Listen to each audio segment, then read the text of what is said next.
Hi, my name is Caitlin Slocum, and this is my presentation on Worldview of Transformational Psychology.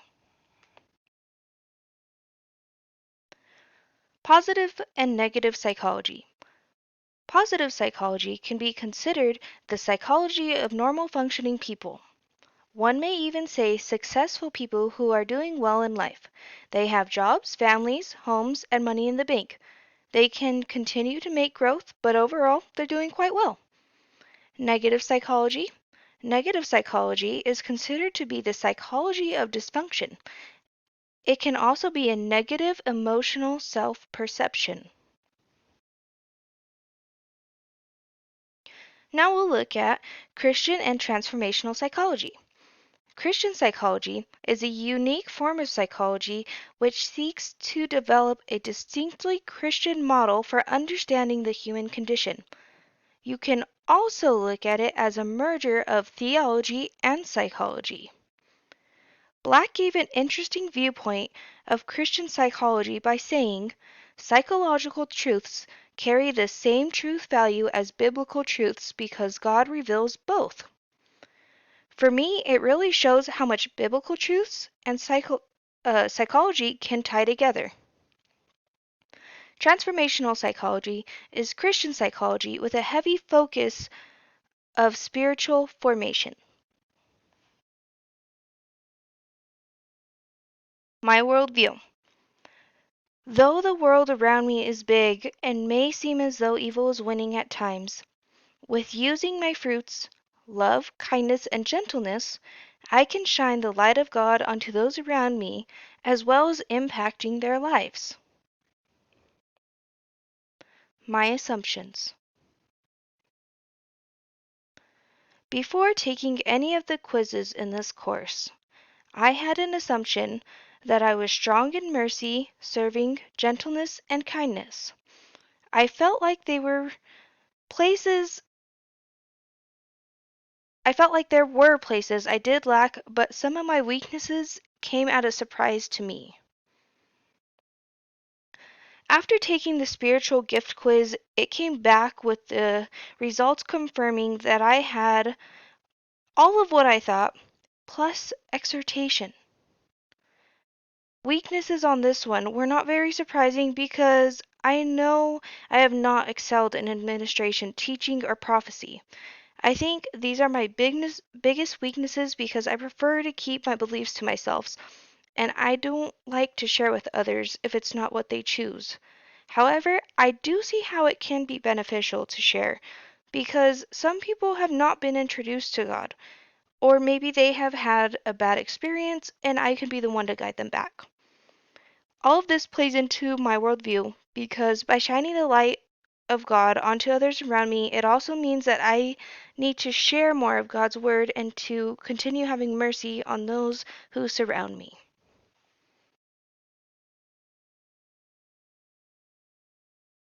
As for spiritual fruits, my strengths came back as gentleness, love, kindness, and generosity. My weaknesses are joy, peace, and self-control. I felt as though my weaknesses called for some major reflection because I never felt as though they were my true weaknesses. Though I do feel joyful most of the time, I do find myself struggling that to find joy in the things that I do at times. Peace and self-control I feel go hand in hand as if I'm not at peace with myself, I'm not going to have the best of self-control. I can lash out at times, but it's mostly from being emotionally overwhelmed due to not having a sense of peace.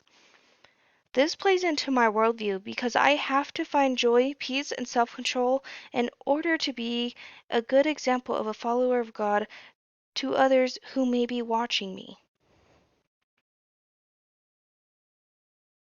A reflection.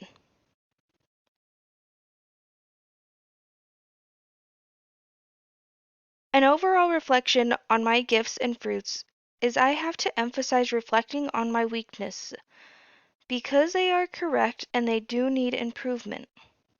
Reflecting throughout the day of how I either improved, stayed the same, or lacked effort in Improving weaknesses could be beneficial as it's important to recognize it. Recognition is a very important part of improvement and learning about yourself. Romans 12, verses 6 through 8 says, "We have different gifts according to the grace given to each of us. If your gift is prophesying, then prophesy in accordance with your faith. If it's serving, then serve. If it's teaching, then teach. If it's to encourage, then give encouragement. If it's giving, then give generously. If it's to lead, do it diligently. If it's to show mercy, do it cheerfully." I felt that this piece of scripture was perfect because it reminds us to take what we're good at and continue doing it to the best of our ability. Reflection and improvements. What have I learned? I learned that I excel in my strengths. Unfortunately, I have neglected my weaknesses. In the past, I have always chosen to work on strengths, but in the future, I'm choosing to continue working on those strengths as well as my weaknesses. How can I improve my strengths? I've decided I want to find a new way to challenge myself.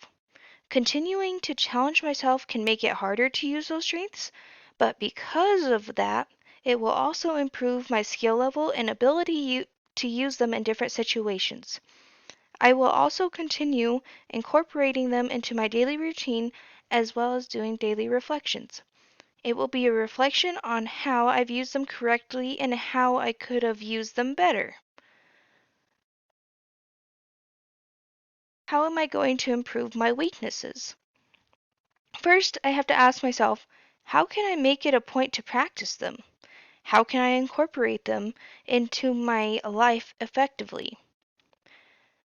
Well, to do this, I think I want to start praying to God and asking that He helps me improve areas of weakness. I must also embrace learning something that may be unfamiliar and knowing it's okay to not be good at something right away because it does take practice.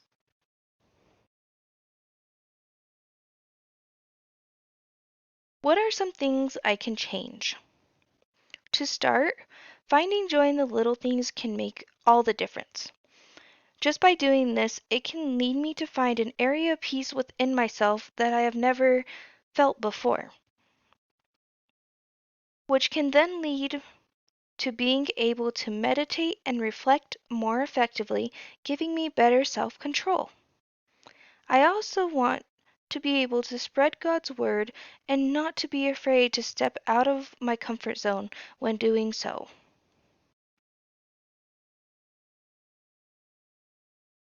New behaviors, new experience? If I'm able to utilize the change I want, these behaviors will give me a new experience to life.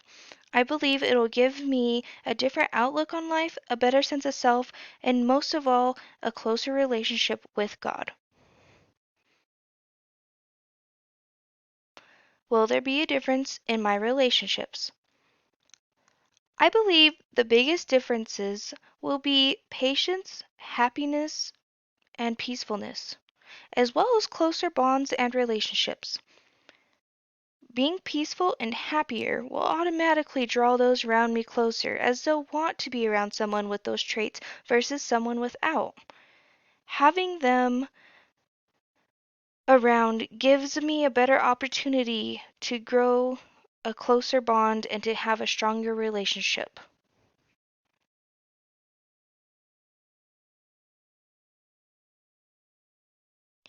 New areas of research interest. Because of all the self discovery, my new area of research is purely within myself. With some personal reflection, I'm able to review areas of strength and weakness. To be sure I'm continuing to use my fruits and gifts to better myself and to take the time to reflect on what I can do better and acknowledge what I'm doing right. I also have to face reality in areas I struggle with. This means learning it's okay to not be good at everything, to learn to take advantage of what I'm good at, and to be truthful with myself in areas that I can improve in. My personal spiritual walk. In my personal spiritual walk, I want to start including more prayer, giving my problems and struggles up to God, and just talking to God more in general to build a better relationship with Him. My spiritual walk with family. On my spiritual walk with family, I want to learn more ways to bring more of God into our home. I also need to be an example of a good steward for them. As they say, kids do as they see. My spiritual walk in the community and society. On my spiritual walk in the community and society, there are many things I can do. A few that I came up with were to perform random acts of kindness, showing God's love to those around me, paying it forward, and simply smiling. I have learned that a smile can change someone's day from good to bad.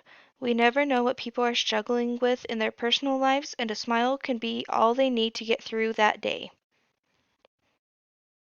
And lastly, here are my references. Thank you for watching my presentation.